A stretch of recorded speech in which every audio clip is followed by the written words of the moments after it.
What up? What up? Hope everyone's doing well today. We will jump right into in a second. Just need to finish setting up the live stream and we will be all set.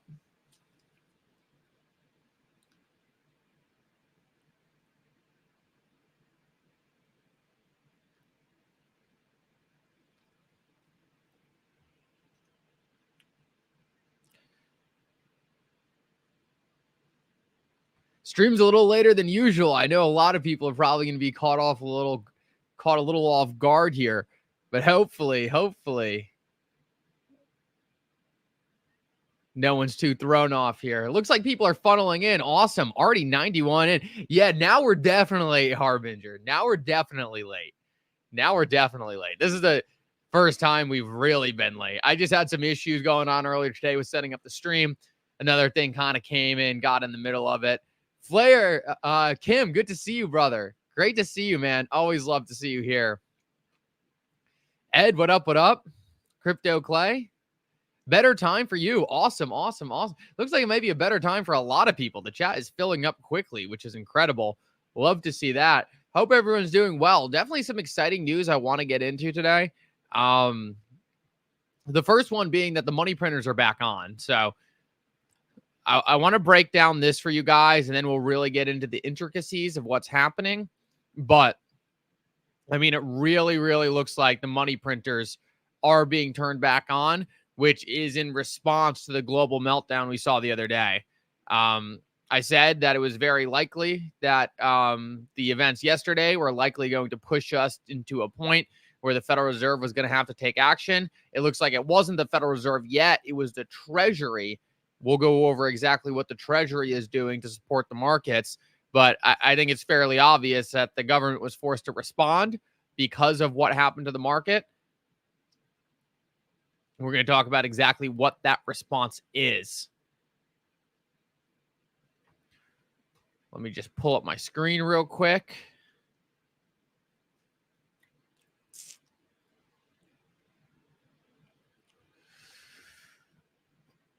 So here's the response from the Treasury on exactly what we're seeing. So the Treasury is stating that starting tomorrow, the Treasury will begin buying back $46 billion worth of outstanding government securities. This right here, we essentially have the government adding liquidity to the market, which is what the Federal Reserve actually did, or what the Treasury and the Federal Reserve did in tandem back during COVID. It was their response then. It was how they propped the market back up, and it looks like they're doing the same thing here. Now, I think a lot of the reason we're seeing this is because obviously there was a lot of panic in the market yesterday, especially with Japan raising interest rates. So this should be their response to that. If we take a look at how the markets are actually responding to this, so far it looks like the markets do think this is a solution. If we take a look at XRP, we can see that XRP is up significantly off that bottom and really putting this green candle back in play. This is something we obviously were waiting for. It's something we predicted was going to happen. We said yesterday, this is just a telltale sign that this thing was going to get chewed back up, and that's exactly what's happening there. If we take a look at past massive liquidations, we can see that it really is kind of on par with those. Here, if we go back to right after COVID, or right after the SEC case was filed, we had this big wick down on this candle right here. Ultimately, XRP rebounded off of those bottoms. So it's a telltale sign that typically that liquidity is going to come in, push the market back up. And that's exactly what we saw. In combination with the Fed turning back on the money printers, in combination with Federal Reserve rate cuts coming later this year, I think we're going to be looking in a very good position to ultimately see a significant rebound in the market, which is what we're all kind of hoping for here. Everything to me looks like this was nothing more than just a short-term shakeout. I haven't seen any long-term substantial damage yet. And if we take a look at the XRP price chart on the weekly, we can see that XRP is 100% still trading within this zone, and we're really just waiting for any kind of significant market move, such as an end of the Ripple SEC case to send this thing ripping. I said my prediction was that the case would end this week. We'll see how that plays out. Obviously, I still got some time left, but man, it just feels like that thing is overdue at this point. So we'll hope that ends up coming in. XRP is not sitting in anywhere I'm overly worried about. We'll take a look at XRP BTC real quick and take a look at how that ratio is doing. Okay, so this ratio is still very positive. So So this is a really good sign to see these green candles continuing to come in, ultimately putting pressure on XRP to outperform against Bitcoin. This is another thing we've been watching very closely on the channel. We noticed that the support line here was likely going to hold because it has every single time before in the past. Obviously, there's no magic lines here, but for some reason, this seems to be an area of significance when it comes to the XRP to Bitcoin chart, and we did find that rebound. Now, I have stated a couple times, it could very well be the case that XRP comes back down one final time, touches here before taking off, but ultimately, it's just good to see this is still acting as support. Anthony, good to see you. Appreciate you being here.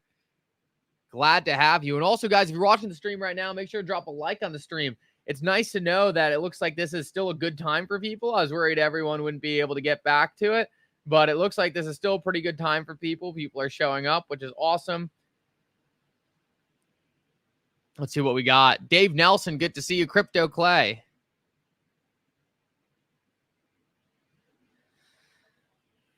Yeah, that's a great way to think about it, Crypto Clay. Crypto Clay said he didn't get to buy the dip because he used all his dry power on Friday.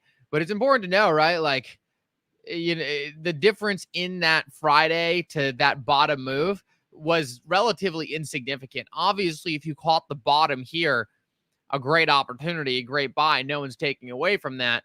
But when you take a look at where XRP is trading, it's still at about the average it's been over the past 4 to 5 years. So I don't want anyone to feel panicked if they missed the dip. If your goal here really is to acquire more XRP, then it really shouldn't matter if you're getting that at a couple of cents difference in price. Overall, the long-term goal should just be focusing on accumulation, focusing on buying as low as possible, but understanding over the long run, XRP moves in tiers. If we take a look at the tiers kind of XRP has moved before in the past, we can see that XRP kind of created a band here where it traded for a while, and now it's creating a new band here where it's obviously been trading for a while. Ultimately, I believe as long as you're purchasing XRP generally within these bands, you're likely going to do very well over the long term. A lot of people hyper-focus on where they bought in this band. Did they buy the top of this band, the bottom? I don't think it's going to matter so much at the end of things, but we'll see how exactly that plays out. Greetings from the Netherlands. Bought the dip. Awesome. Yeah, I wanted to make sure we were live streaming yesterday during the dip because I know a lot of people probably just needed that extra little motivation to say, hey, this is a buying opportunity. And it looks like it very much was so, a big buying opportunity, a great time to get some cheap XRP. And now with the money printers getting turned back on, guys, this was the Federal Reserve intervention we were waiting for. I've been talking about this for months now, maybe even a year.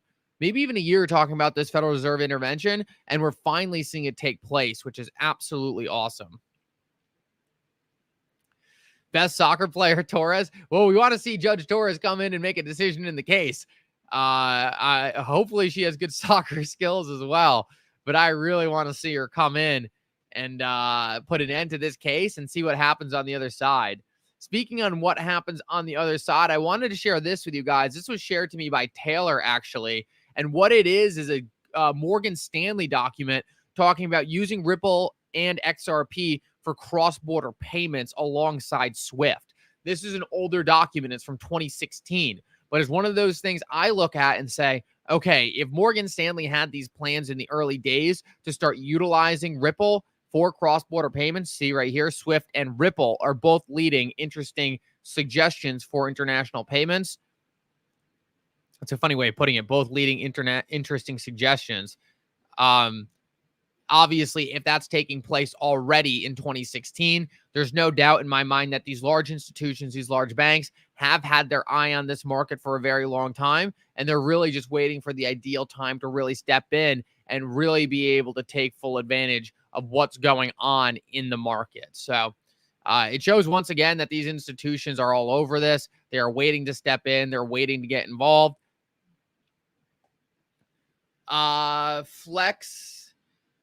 Felix says, greetings from Australia. Good to have you. Lawsuit ending this week. We certainly hope so.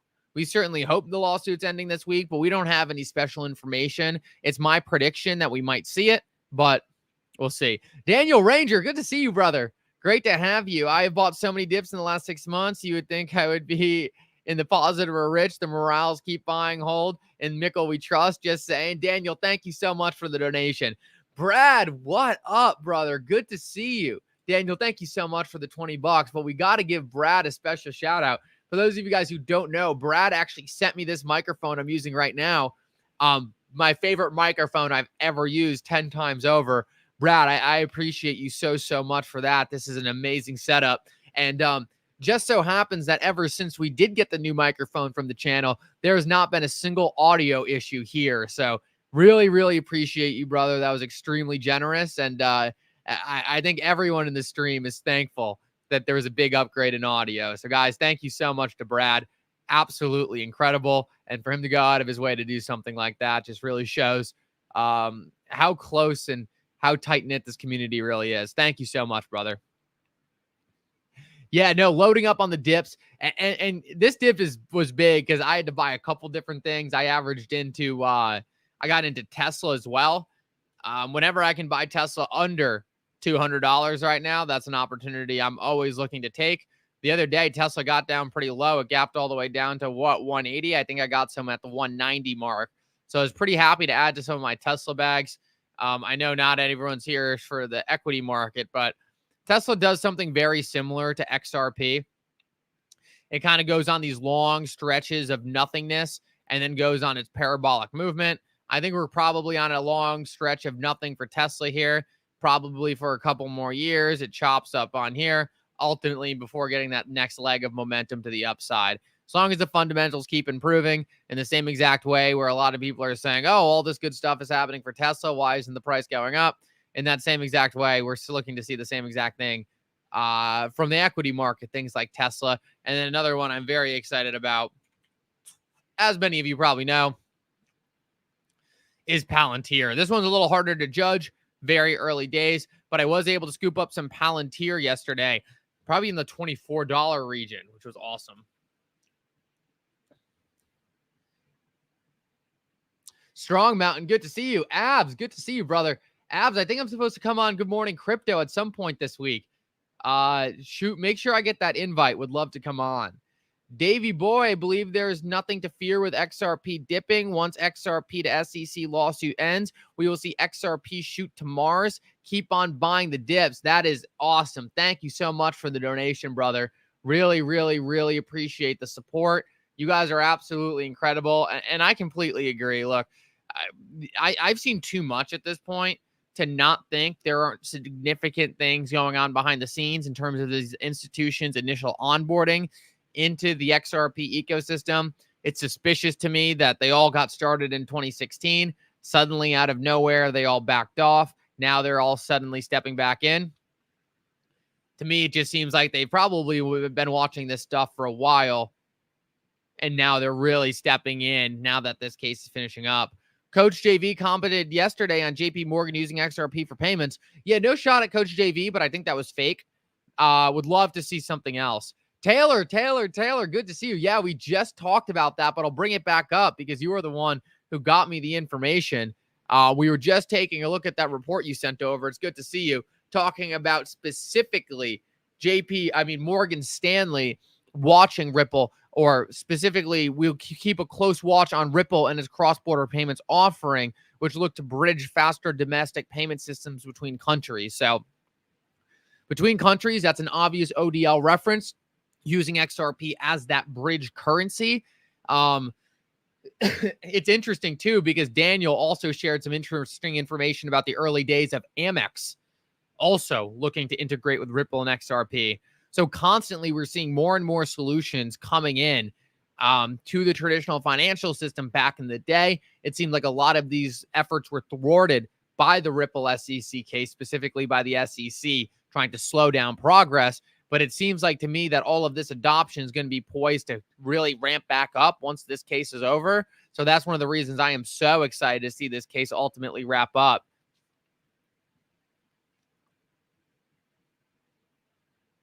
Timeline for adoption. Oh, I didn't get to take a look at this.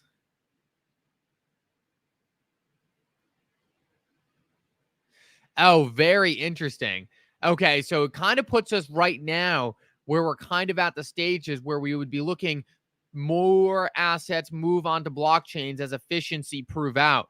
It's so interesting that for a while it seemed like all these big banks, and Taylor, I'm sure you actually pulled this same exact thing. Taylor, I love that. Get yourself some more XRP. That's your gift. That's awesome. This is the timeline of adoption from Morgan Stanley talking about blockchain technology. And what you can see is banks like Morgan Stanley have been watching solutions like Ripple and XRP in the market this entire time. They have been watching the adoption take place behind the scenes, and they're just waiting for the right opportunity to step in. So I think this really goes to show there are plans within plans to a certain level. These large institutions do want to step in and start utilizing this technology. And I would call this timeline now overdue. Overdue. I still don't think we're at this level where we've gotten this parabolic rise. They predicted that was going to happen in 2017 to 2020. But I think ultimately regulators really thwarted a lot of those efforts. I think the SEC really pushed back a lot of these timelines and made these things take a little longer. Ultimately, I am very confident we're still going to get there. But I to me, it just seems like the SEC case needs to wrap up. We need a slightly more regulation to the market, and then we can really start seeing some mass adoption. Yeah, regulatory hurdles are probably what really slowed this thing down, unfortunately. Now, I don't think that's necessarily unfortunate for us ultimately accumulating these assets, because I think a lot of us are getting an opportunity we likely would have never got before. But ultimately, regulators are the reason we've really seen the timeline slow down.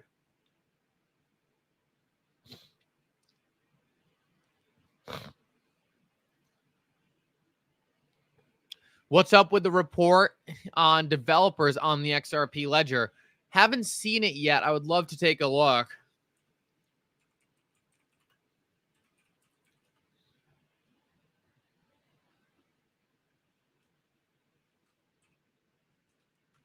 If you could tag me in that report, I would love to take a look.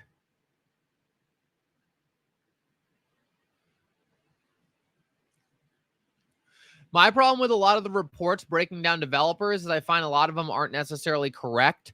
For a long time, they were talking about how there's only 35 developers on the XRP ledger or something like that. And I was like, yeah, there's no way that's right. Like Ripple X alone has more developers at the institution. Yeah, Defin, that's exactly what we were talking about. Yeah, I don't understand where these developer reports are coming from. They're so obviously wrong.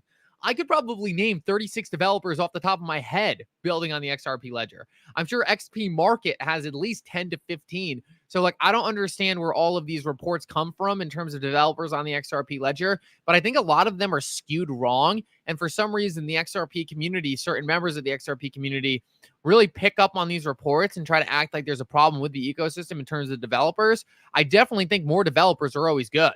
Like, I want more developers on the XRP ledger. But if you're quoting articles that says the XRP ledger has 36 developers, right, there's just no way that would be right. Guys, this is another very exciting thing when it comes to the macro environment. Take a look at this. This is the amount of assets on the sidelines right now. And what we can see is right now we are actually at a record for the amount of cash on the sideline. So this is very exciting because ultimately I believe a lot of this cash is going to flow back into the market as we see interest rates or fears around interest rates go away. We're going to see a lot of this cash looking to reinvest and make allocations, which is ultimately so bullish for all the back half of this year. So it's amazing to see 6.1 trillion in cash sitting on the sidelines. It really shows that despite the fact that we have had positive price momentum, most of the market is still saying, hey, I don't believe in this rally. Hey, I don't believe this market's going to continue to be strong. And typically the masses are incorrect when it comes to stuff like this. So typically, if everyone's on the sideline, that's when ultimately you really want to be investing. Take a look at this. The last time we had mass cash on the sideline like we have right now was actually 2008, 2009. So I do think there's a scenario in which this cash gets redeveloped or re-put into the market, and that causes a massive rally. Record amounts of cash were being held in 2008 to 2009. Ultimately, as that money flowed back into the market, the price of stocks and equities rebounded outside of that '08 crash. Back here, we see we're almost at a similar position now. The only interesting thing is something's been propping up the market where we haven't gotten that massive 2008 recession style crash. We have had micro crashes, but that money is still going to have to come back in.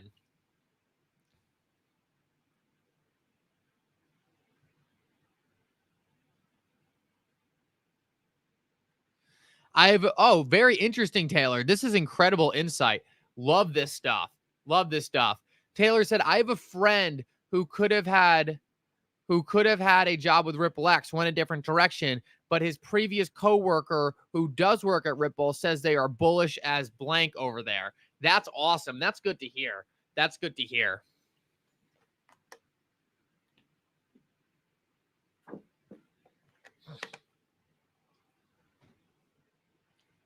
Will XRP be burnt to mint RLUSD?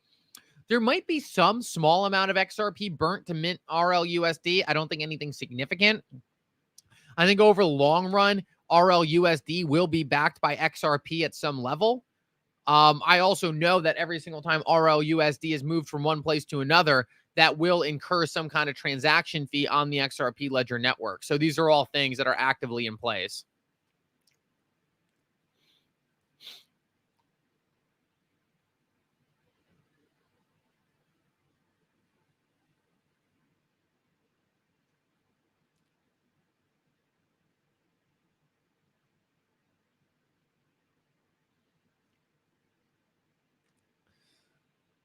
I will say this, guys, and look, I don't want to take any shots here, but if you do see any news articles specifically mentioning this CTF token, be careful. It's very, very suspect. Everything I see out of CTF is mostly made to just pump and dump, so be very careful with anything CTF.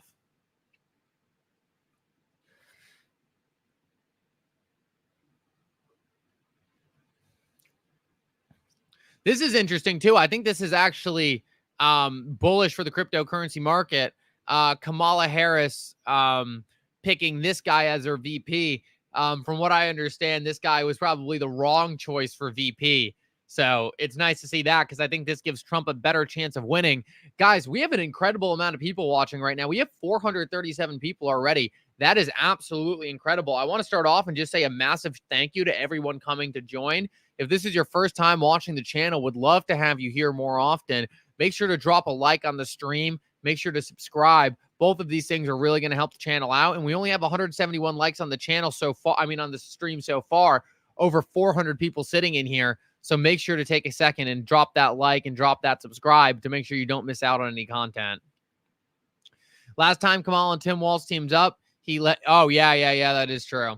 That is true, Mark Smithson. I'm so bullish on XRP, I think I'm growing horns. Interesting. I've never heard that before, but sounds bullish to me.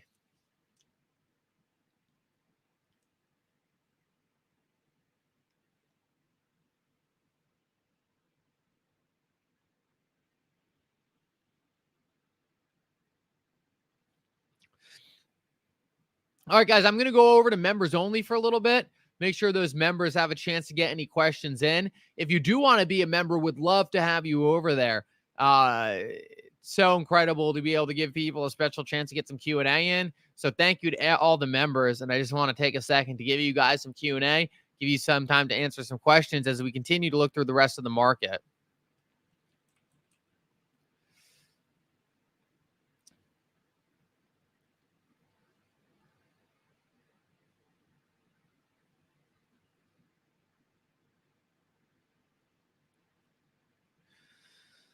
So, guys, this is another thing I wanted to highlight quick. This is high yield credit spreads.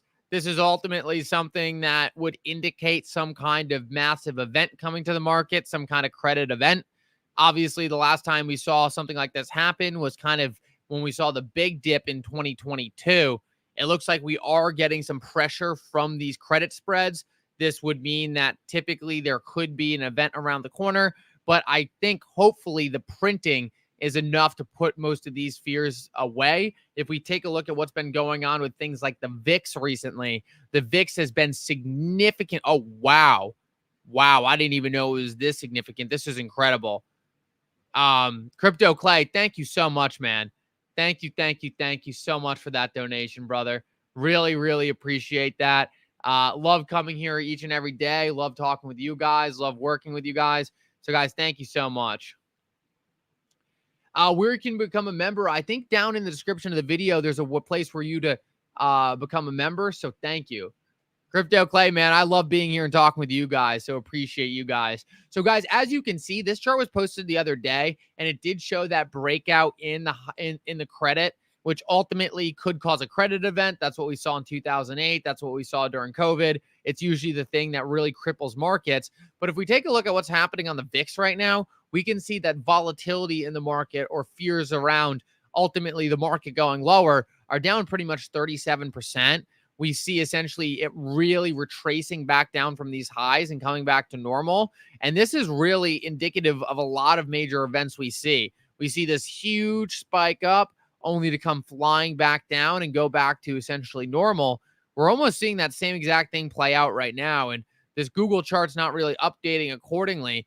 Funny enough, it's kind of leaving out most of the data. But what we can see is we actually just the other day got to about a 55 on the VIX, which would put us almost close to the COVID heights here. Right now, Google's kind of censoring out that data for whatever reason, but it seems like most of the worst of what we saw the other day is behind us, and hopefully we can kind of remain in this time of calmness as the money printers turn back on.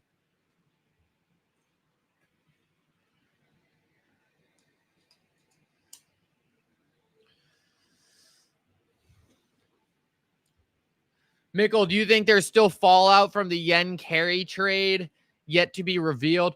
There could be. I don't think so, Taylor. I think a lot of what we saw in terms of the yen carry trade was really just fear around those rates being raised. I think for the most part, oh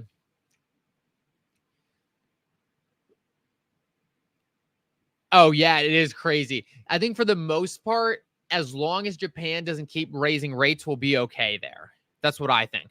And I don't think they're going to be able to keep raising rates. Japan's in a tough situation right now because in Japan right now, inflation is up towards 3%. They are very, very, very against inflation in Japan. So politically, they're trying to get rid of inflation by raising rates. I don't think they're going to be able to do it.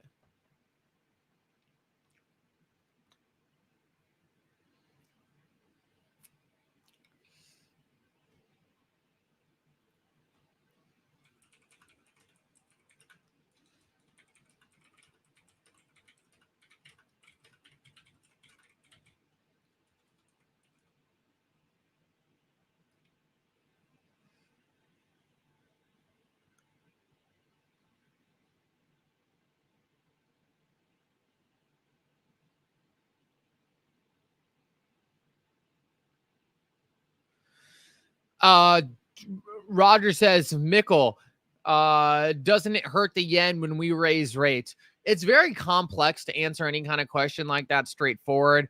Obviously, high rates in the United States is ultimately going to make capital more attractive to flow into the U.S.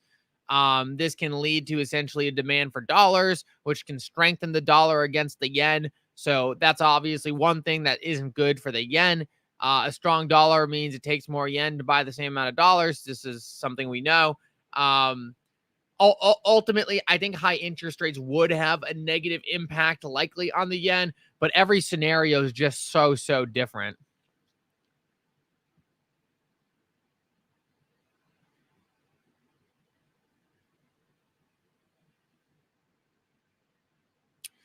I think the bigger the gap between the United States interest rate and the Japanese interest rate, I think that has a toll on the markets. I was listening to someone talk about that the other day. Well, although I'm not really an expert on that, I'm going to try to find it if I can find a chart on that.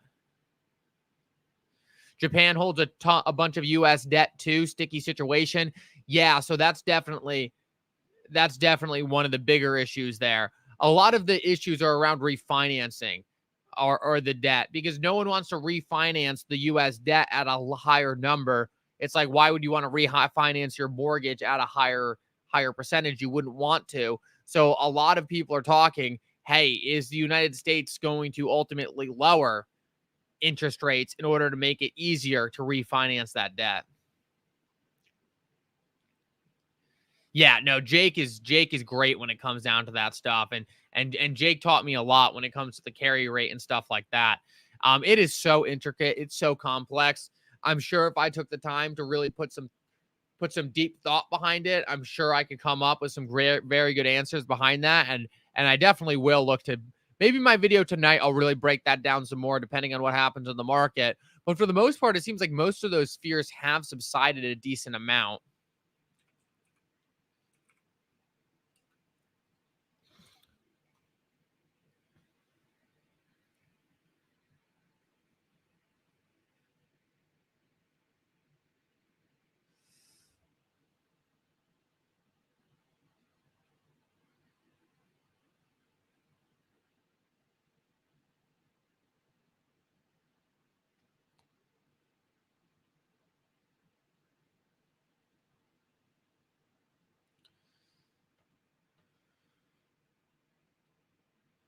Makes you wonder how many other black swans are out there. Absolutely. There's always a black swan somewhere, right? There's always going to be a black swan somewhere.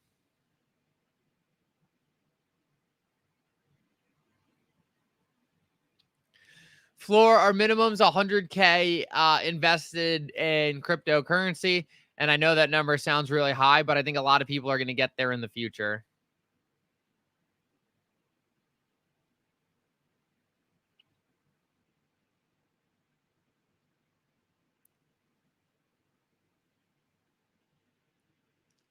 See, that's the thing. Like, theoretically, Japan only raised rates 0.25%. So it really shouldn't have had that much of an actual systemic impact. Like, my theory around it is that a lot of people are worried Japan's going to keep raising rates. And a lot of people just pretty much sold out of all the carry trades they had going on because essentially they were worried that they could ultimately collapse later down the road. So I think it was more of a preemptive or the market was being preemptive in getting out of a lot of those trades, and that's what caused the sell down.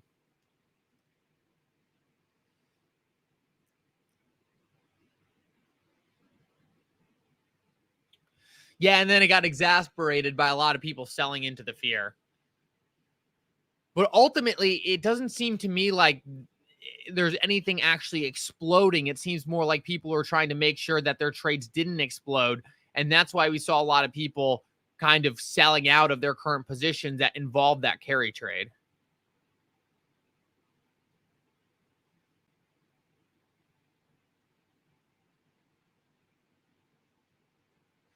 The dip was caused by billionaires who sold a week in advance to buy in now. They knew this was going to happen. Yeah, most likely. Most likely.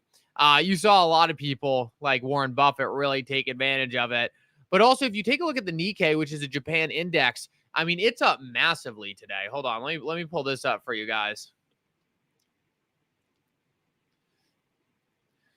It very well could have been really a big algorithmic blow up. Yeah, so it's up 10% today. And this is exactly what we would expect to see with the market kind of saying, hey, we think this problem is solved. Take a look at this real quick. This is the Nikkei, and what we can see is it had a massive, massive recovery. It's essentially V bottoming off. It's close. It's up close to 10% right now. And it's really the market saying, hey, despite the fact that we had a lot of those fears yesterday, we ultimately don't think that those fears are necessarily something as systemic as the market made it out to be. Yesterday, people were acting like the entire system was collapsing, and it looks like that's not really the truth.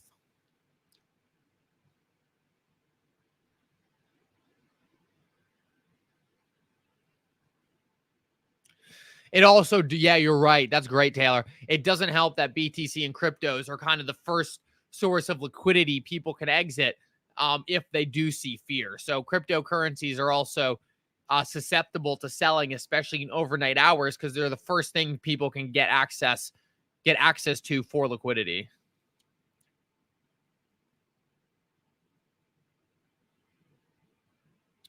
Also, if those whales were borrowing yen and buying BTC and ETH, etc., they would have to they would have been dumping to pay back those loans. Yeah, that's what I assume was happening, Taylor. That's what I meant when I said those trades were unwinding. People are ultimately borrowing yen, purchasing things like crypto, things like stocks. Ultimately, when Japan raised rates, they were worried those trades would ultimately blow up, and therefore preemptively started selling off a lot of those assets to cover the increased price of borrowing that money.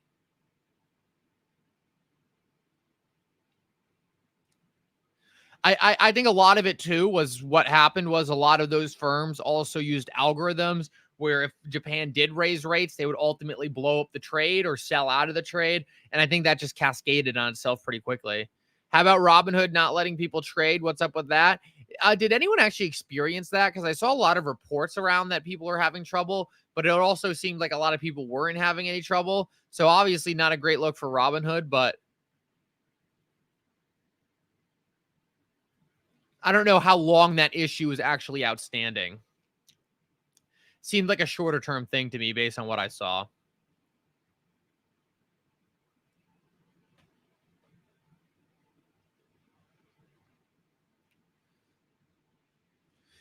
I believe the Ripple CEO said the lawsuit will end on or before Labor Day. Once it does, do you think XRP will jump because of the end of the lawsuit versus the jump versus dip for BTC? Yeah, I do think that I think you're right on both. I think the lawsuit will end before Labor Day. I think my prediction was that the lawsuit ends this week. It's not anything. There's no special information on that projection, right? It's just my random thought. To me, it seems like we're overdue. I think we're going to get an end to it this week, but we're definitely going to get an end before Labor Day. And I do think this will cause XRP to ultimately go upward. I think it's very likely that the SEC is not going to appeal this case. The rest of the cryptocurrency industry is still going to be in its battles with the SEC, but Ripple will be out of it. And this is going to give a lot of institutions more confidence to ultimately be using XRP.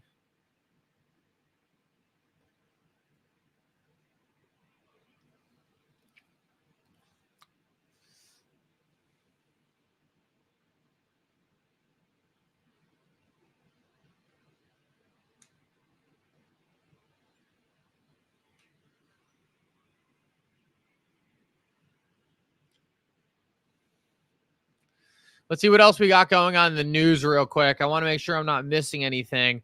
On days like today, you could be talking about one thing, and the next thing you know, the entire market flips on its head. So we just want to make sure we're constantly up to date with all the news happening. And therefore, if something does change, you guys are the first to know about it.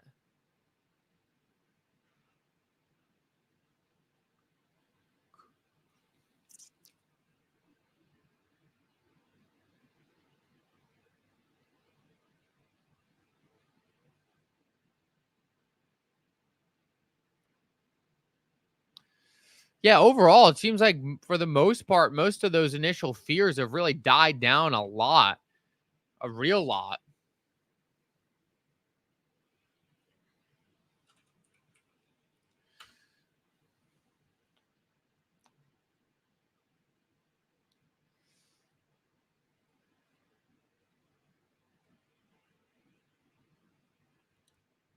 I think Judge Torres is taking long for the decision is a good thing. She will be able to see all the other decisions like Debtbox, Binance, and even got to see the SEC drop some cases. I completely agree with you, One-Eyed Willie. Is one of the things I've been saying.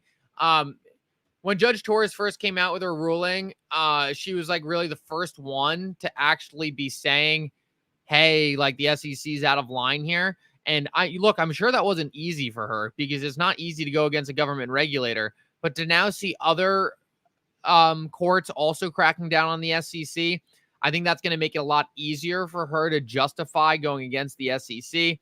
I think it is going to be helpful in her making that decision.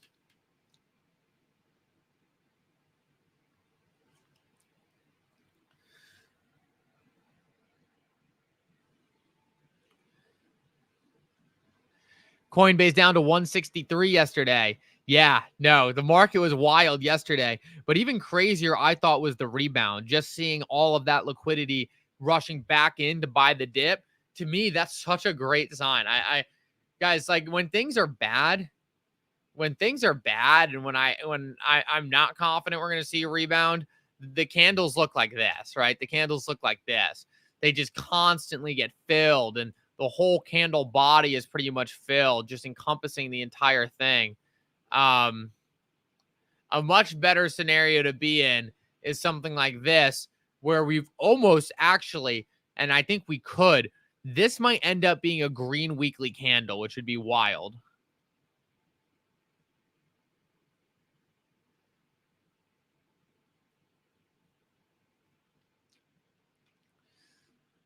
She's very invested with me, Roger. Believes in it as well. That's funny. That's great, though. That's awesome. In your expertise and logical opinion, what will be the price of XRP on the day the lawsuit ends? Again, just your logical opinion. I don't know. That's tough. I don't want to get myself into trouble on that prediction. I think it's probable we'll see a similar response to when the case originally ended and XRP was deemed not a security, and XRP made something like 100% move. Hopefully we see something greater than that, more volatility and more sustainable, but we'll have to see, man. It could be that the market doesn't react to the case ending, and it's really the case ending that leads to Ripple making some kind of announcement with a new partner that really causes the market to rip. So it's so hard to say exactly what's going to cause that volatility to come back in. It's so hard to say what's going to be that thing that ultimately causes the market to take back off. We just know that Ripple and XRP are in a very, very good position to really take advantage of a change that's probably going to come pretty soon.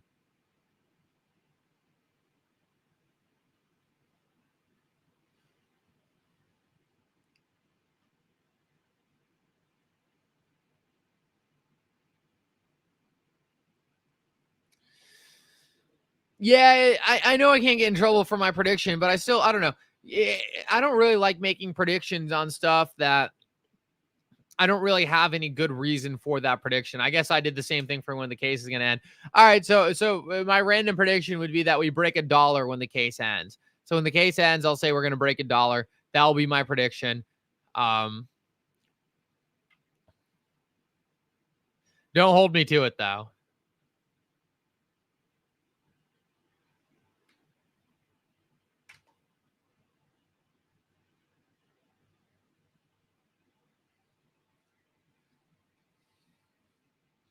Let's see what else we got.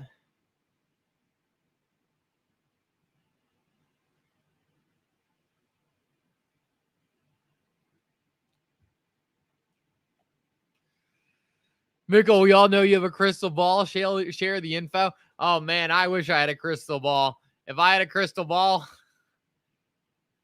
I don't know if I'd be making YouTube videos right now. But look, guys, my crystal ball comes in just knowing XRP is going to be that asset that ultimately really does usher in real change in the cryptocurrency market. I'm so confident of that. I'm so confident on the fundamentals. But when it comes to XRP's price behaving rationally, right, those are tough bets to make when the XRP price chart almost never behaves rationally. But the one thing we did know was the surprise of the case ending and the surprise of Judge Torres calling XRP not a security.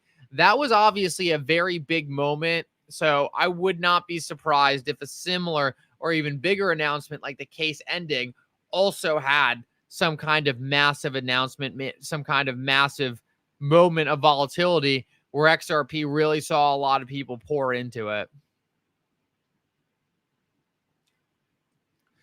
Oh, this is interesting. Guys, congratulations to everyone who bought the dip. This is according to JP Morgan.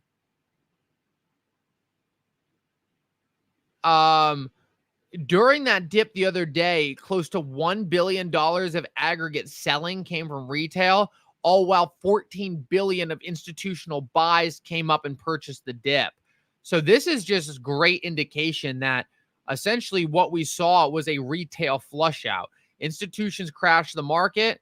In response, institutions came in and purchased all the retail blood. This is something we continually see in markets. And that's why one of the reasons I got so excited to make my video yesterday, just because I was like, I want people to understand that when you have some kind of spike down on macro news that has nothing to do with XRP, that should not be something that causes you to ultimately want to liquidate XRP. Instead, it should make you more confident that it's a buying opportunity for the long run, and XRP is being discounted due to outside forces.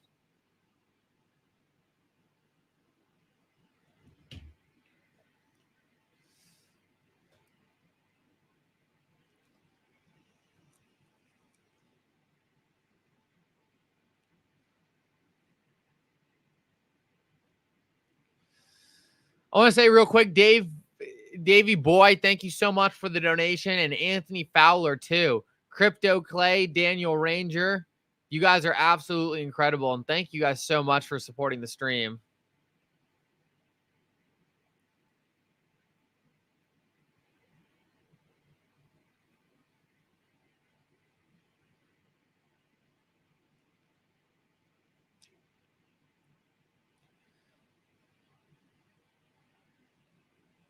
Ethereum got slaughtered yesterday. Ethereum really got slaughtered.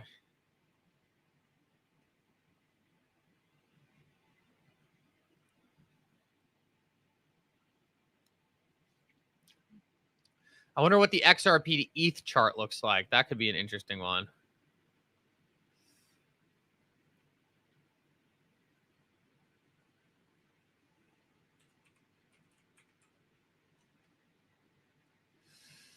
Oh, wow. Yeah. So XRP is really starting to put on a big bottom against Ethereum. Got a pretty big turnaround here. Would love to see this keep going. Congratulations to everyone who swapped Ethereum to XRP at the bottom as well. ETH must be really entwined with the carry rate trade. Yeah, probably. That's a great kind of projection there. I thought XRP would be hurt more just because Japan is so XRP centric.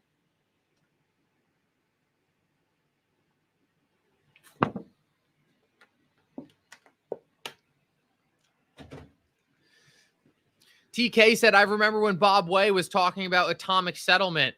Once two major financial institutions start using XRP, other FIs will be at a financial disadvantage. Still true. Absolutely. The more financial institutions we have onboarded into XRP, the more other financial institutions are essentially going to be forced to say, hey, we're either going to lag on the technology front or we're also going to adopt this system.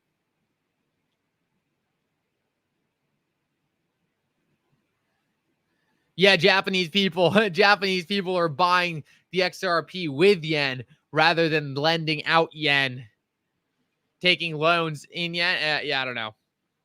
I totally get what you're saying. I was wondering if distress in Japan was going to cause more of an effect on XRP than other cryptocurrencies because of its Japanese ties. But here we see the XRP price chart against Ethereum is continuing to go green. Great news there. Ultimately, I think the Bitcoin chart's more important, but the broad recovery is very, very nice to see. Oh, DXY, we haven't taken a look at that. Let's take a look at the DXY. Too bad XP Market isn't here. They love the DXY.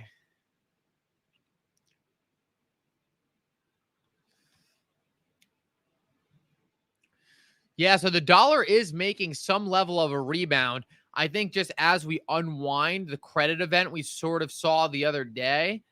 But ultimately, I still do think the dollar is going to continue trending downward. That's something we've talked about for a while. It does look a bit like capitulation here, but I wouldn't be surprised if when we see interest rate cuts, the dollar continues to trend downward here. A weak dollar would definitely be good for the cryptocurrency markets.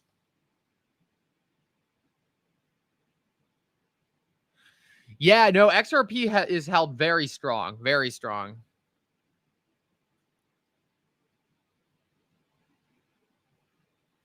The highest IQ people in the world, Japanese and Koreans, love XRP. Yep, that's absolutely true.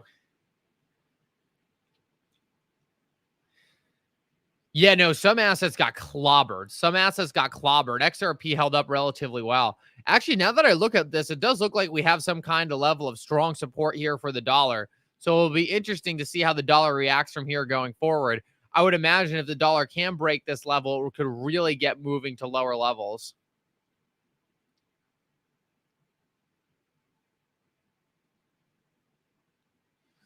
Roger says even us low IQ people love XRP. Roger, we know you're not a low IQ person, so I'm not sure who you're talking about, but